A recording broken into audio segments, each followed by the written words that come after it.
बच्चों, आज हम वर्ग 10वीं गोधुली भाग 2 के गुरु नानक रचित पद को पढ़ेंगे। तो गुरु नानक का परिचय सबसे पहले हम लोग समझ लेते हैं, जान लेते हैं। गुरु नानक, आप ध्यान देंगे, गुरु नानक का जन्म 1469 ईस्वी में तलवंडी ग्राम, जिला लाहौर में हुआ था। आपसे ऑब्जेक्टिव प्रश्न के तौर पर पूछा जा सकता है कि गुरु नानक का जन्म कब हुआ था। उस स्थिति में आप लिखेंगे 1469 ईस्वी। किस ग्राम में हुआ था? तलवंडी ग्राम में। जिला कौन सा था? तो लाहौर। इनका जन्म स्थान नानकाना साहब कहलाता है, जो अब पाकिस्तान में पड़ता है। ये भी दो ऑब्जेक्टिव प्रश्न बनते हैं कि गुरु नानक का जन्म स्थान किस नाम से जाना जाता है, तो आप उसका जवाब याद रखेंगे। गुरु नानक का जन्म स्थान नानकाना साहब के नाम से जाना जाता है। और अब यह कहाँ पड़ता है? तो अब यह पाकिस्तान में पड़ता है। इनके पिता का नाम कालूचंद खत्री था, माता का नाम तृप्ता था और पत्नी का नाम सुलक्षणी था। तो ऑब्जेक्टिव के तौर पर बिहार बोर्ड के द्वारा प्रश्न पूछे जाते हैं कि गुरु नानक के पिता का नाम क्या था, तो आप लिखेंगे गुरु नानक के पिता का नाम कालूचंद खत्री था।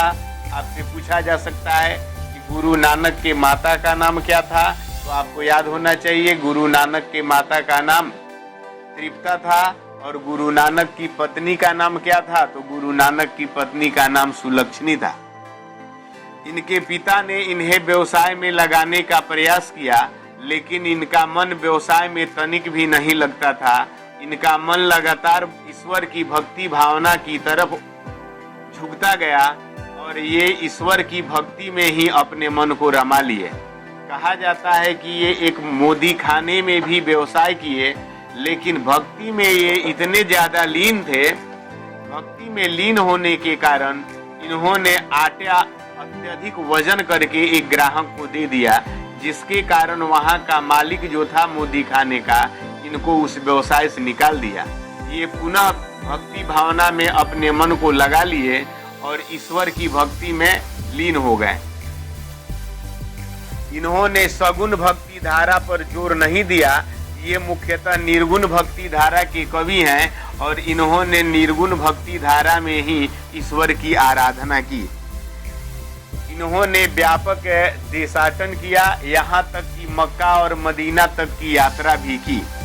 कहा जाता है कि इनकी भेंट मुगल सम्राट बाबर से हुई थी।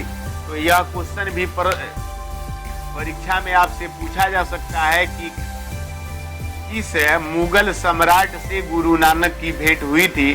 तो आपको याद होना चाहिए कि गुरु नानक की भेंट मुगल सम्राट बाबर से हुई थी।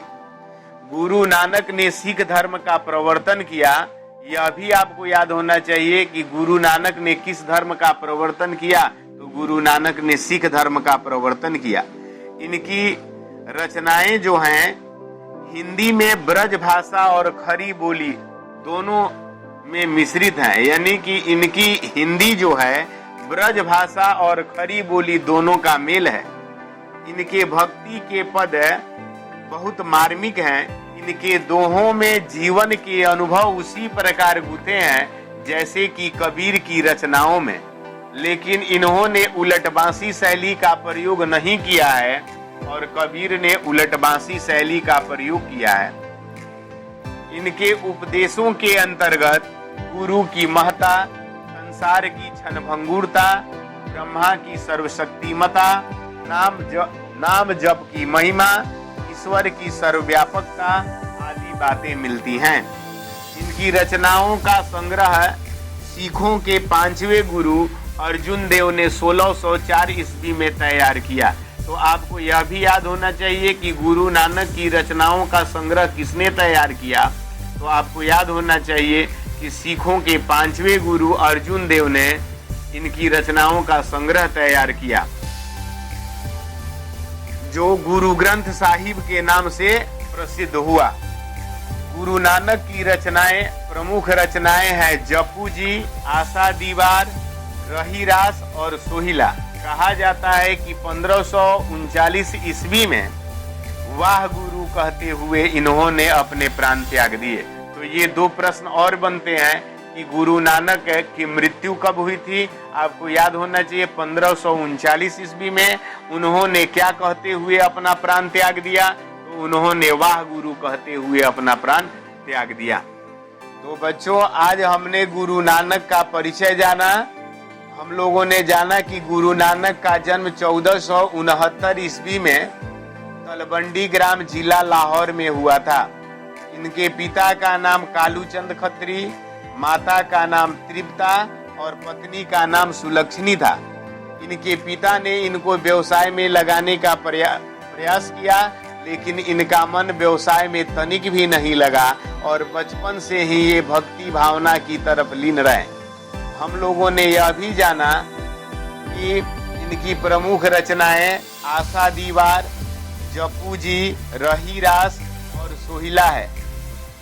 हम लोगों ने यह भी जाना कि इनकी भेंट मुगल सम्राट बाबर से हुई थी और इन्होंने सिख धर्म का प्रवर्तन किया।